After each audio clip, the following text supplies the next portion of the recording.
But the positive is that we have produced a plain language summary, again, which is another output from our Erasmus Plus sports concussion and training program that we've ran for the last couple of years. This is going to be available to you if you want it, and I'm sure Lisa will give you details on how to access this post-conference. So it's plain language summary, does exactly what it says in the 10. It gives you all that scientific jargon and data, and we condense it down into something very readable and very accessible.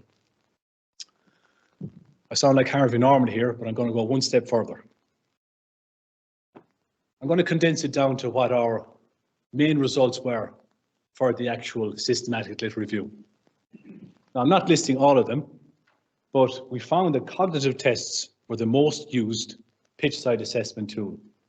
Now, many of these, like the SCAT5, can only be administered by a medical professional. Okay?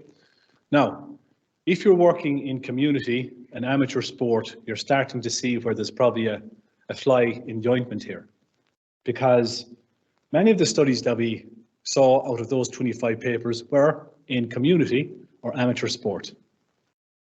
Problem is that most pitch side assessments require specialist training and medical attention.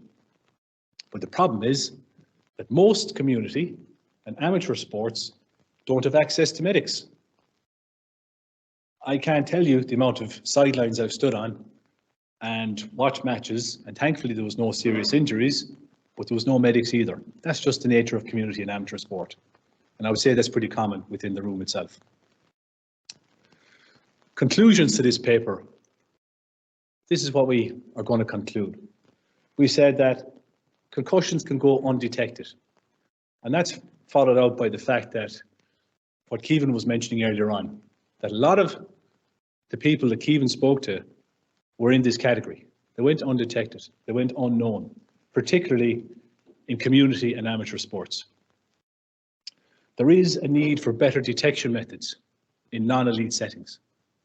And also, the focus of our research needs to transfer to amateur and community sport, because most of the research at the minute, and again, John alluded to this at the start, is the fact that most research is happening in elite sport. And not just elite sport, elite male sports. So that does not transfer down the line. It doesn't trickle down to community sports. So that's where our focus needs to shift to.